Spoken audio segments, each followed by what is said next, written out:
Paper ఆడ ఉంది చూడండి, వెహికల్ ఉన్నట్టు పెడతాను.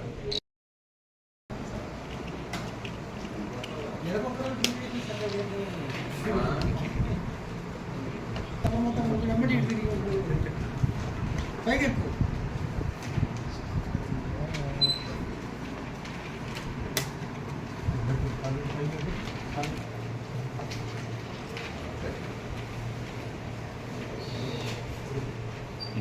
ఉండాలి.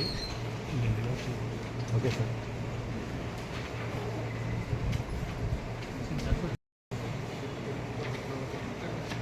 సెల్ కింది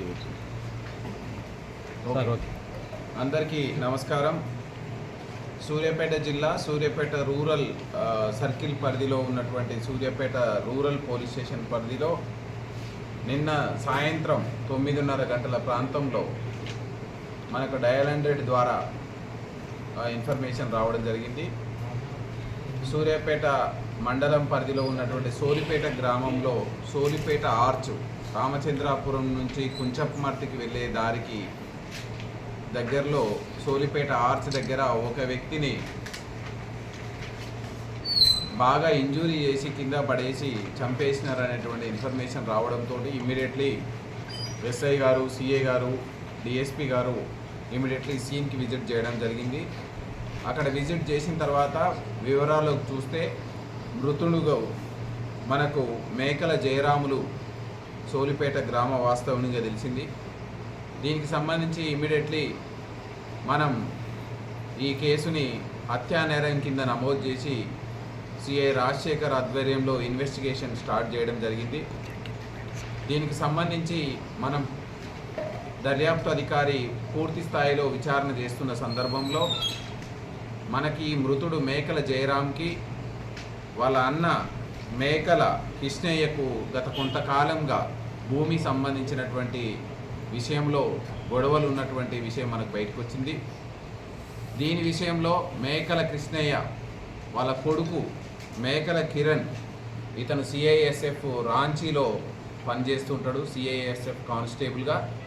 అతను గత వారం రోజుల క్రితం అతని భార్య మౌనికతో కలిసి విలేజ్కి వచ్చి ఈ యొక్క భూమి గొడవల నేపథ్యంలో వీళ్ళిద్దరికి పొసగక అక్కడ ఈ మేకల కిరణ్ బోరు వేయించడం జరిగింది 4 రోజుల క్రితం. నిన్నటి రోజు ఆ బోరుని ఫిట్ చేసి వాటర్ను పోయించిన తర్వాత సక్సెస్ఫుల్ అయినాక అక్కడ ఈ నలుగురు మేకల కిరణ్, మేకల మౌనిక, వాళ్ళ తండ్రి మేకల కృష్ణయ్య, మేకల లక్ష్మమ్మ, దీంతో పాటుగా మృతుని ఇంటి పక్కనే ఉన్నటువంటి మట్టపల్లి రామచంద్రుడు, వీళ్ళకు కూడా మృతునితోటి గత కొంతకాలంగా ఇంటికి సంబంధించిన విషయాల్లో పంచాయతీ నడుస్తుంది. ఈ 5గురు అక్కడ కూర్చొని దావత్ చేసి తాగి ఆ సందర్భంలో మనకు ఉమ్మడిగా శత్రువుగా ఉన్నటువంటి మేకల జయరామును ఎలిమినేట్ చేస్తే మనకి పొలం విషయంలో, పంచాయతీ విషయంలో మనకు అడ్డు ఉండదు, అదేవిధంగా ఇంటి విషయంలో మనకు అడ్డు ఉండదు అనేటువంటి నేపంతో ఇతను ఎట్నైనా ఎలిమినేట్ చేయాలి ఈరోజు అని చెప్పి వాళ్ళు నిర్ణయించుకున్నారు. వాళ్ళ పథకంలో భాగంగా సాయంత్రం దాకా పొలం దగ్గరనే వెయిట్ చేయడం, మేకల జయరాములు ఆ పొలం దగ్గరికి వచ్చిపోయేది చూసి అదను కోసం వేచి చూసి ఆ తర్వాత వాళ్ళ అమ్మా నాన్న ఇంటికి వెళ్ళిపోయారు. మట్టపల్లి రామచంద్రుడు ఇంటికి వెళ్ళిపోయిన తర్వాత వీళ్ళు దారిలోనే కాపు కాసి మేకల కిరణ్, మేకల మౌనిక ఆ ఆర్చి దగ్గర కాపు కాసి వాళ్ళ చిన్నాన్న మృతుడు మేకల జయరాములు వచ్చేది చూసుకొని వాళ్ళకు కూడా తెచ్చుకున్నటువంటి గొడ్డలితో విచక్షణారహితంగా తలపైన దాడి చేయడంతో మేకల జయరాములు అక్కడికక్కడనే చనిపోవడం జరిగింది. ఆ తర్వాత ఈ విషయాన్ని ఇంటికి వెళ్ళి వాళ్ళ అమ్మా నాన్నకి చెప్పి రామచంద్రునికి చెప్పి ఆటో తీసుకొని పారిపోవడం జరిగింది. పారిపోయిన తర్వాత ఇందులో ప్రధాన నేరస్తుడుగా ఉన్నటువంటి మేకల కిరణ్, ఆయన భార్య, వాళ్ళ అమ్మా నాన్న అందరూ కలిసి ఎక్కడికైనా దూర ప్రాంతాలకు పారిపోవాలనే ఉద్దేశంతో ఈరోజు 12 గంటల ప్రాంతంలో ఈ new bus stand, hi-tech bus stand దగ్గరికి వచ్చి పారిపోదామని ప్రయత్నం చేస్తుంటే ఇన్ఫర్మేషన్ తోటి సిఐ రాజశేఖర్ ఆధ్వర్యంలో వెళ్ళి పట్టుకోవడం జరిగింది. ఈ హత్యకు ప్రధానమైనటువంటి కారణం వీళ్ళకి అన్నదమ్ముల మధ్య ఉన్నటువంటి భూమి తగాదాలు. వీళ్ళు మొత్తం 4 అన్నదమ్ములు, 12 ఎకరాలు. 12 ఎకరాలలో ప్రతి ఒక్కరికి 3 ఎకరాలు వస్తుంది. మృతుడు వాళ్ళ పిల్లల చదువుల కోసం గత కొంతకాలంగా సూర్యాపేటలో ఉంటూ పిల్లల చదువులు అయిపోయిన తర్వాత మళ్ళీ వ్యవసాయ నిమిత్తం తన భూమిని తాను చేసుకోవాలని ఊరికి వెళ్ళినప్పటి నుంచి వీళ్ళ మధ్యలో గొడవలు తరచుగా జరుగుతున్నాయి. విలేజ్లో పెద్ద మనుషుల సమక్షంలో మాట్లాడుకుంటున్నారు. అయినప్పటికీ వాళ్ళకున్నటువంటి గెట్టు తగాదా విషయాలు, ఒక 3 గుంటల విషయం, ఎక్కువ తక్కువలు ఉన్నటువంటి విషయంలు, అండ్ బాగా పంపకాల్లో మంచి భూములు రాలేదన్న విషయాలు, వీటి మీద గత కొంతకాలంగా గొడవలు జరుగుతూ ఈ గొడవల నేపథ్యంలో ఈ హత్య జరిగింది. ఈ సందర్భంగా మీడియా ద్వారా ప్రజలందరికీ తెలియజేసేది ఏంటంటే, భూముల విషయంలో కావచ్చు, గెట్టు విషయంలో కావచ్చు, ఎలాంటి పంచాయతీలు ఉన్నా చట్ట పరిధిలో పరిష్కారం చేసుకోవాలి. భూములు ఎక్కడికి పోవు, భూములు మాయం కావు.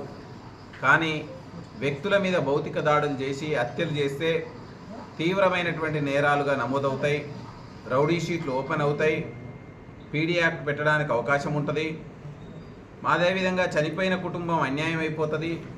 మీరు బతికి ఉండి కూడా మీరు అన్యాయం అయిపోయే పరిస్థితి ఉంటుంది. క్షణిక ఆవేశాలు, ఉద్రేకాలు ఎవరో ప్రోత్సహిస్తే ఈ తీవ్రమైనటువంటి నేరాల వైపు వెళితే మీకు ఇబ్బంది కలిగేటువంటి పరిస్థితి ఉంటుంది. కాబట్టి భూముల విషయాల్లో ఎవరైనా ఏదైనా సమస్యలు ఉంటే సివిల్ న్యాయస్థానాలను కానీ, రెవెన్యూ కోర్టులను కానీ మీరు ఆశ్రయించండి.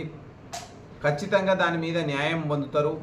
ఒక రోజు లేట్ అయినా దీంట్లో ఎక్కడ కూడా అది మాసిపోయేది లేదు. కాబట్టి దీని గురించి ఆలోచించి ఏదైనా ఇబ్బందికరమైన పరిస్థితి ఉంటే పోలీసు దగ్గరికి వచ్చినా మనం చట్ట పరిధిలో ఎంతవరకు న్యాయం చేయగలుగుతామో అంతవరకు న్యాయం చేయడానికి అవకాశం ఉంటుంది. సో ఈ కేసులో 5 నేరస్తులు, అంటే ప్రత్యక్షంగా మేకల కిరణ్, మేకల మౌనిక, అదేవిధంగా దీనికి పథకంలో ప్లాన్ చేసినటువంటి మేకల కృష్ణయ్య, మేకల లక్ష్మమ్మ, అదేవిధంగా రామచంద్రుడు, వీళ్ళ 5 ఈరోజు మనం అరెస్ట్ చేయడం జరుగుతుంది. న్యాయస్థానాల ముందు ప్రొడ్యూస్ చేయడం జరుగుతుంది. రిమాండ్ న్యాయస్థానాల నిర్ణయం మేరకు వీళ్ళని రిమాండ్ పంపించడం జరుగుతుంది.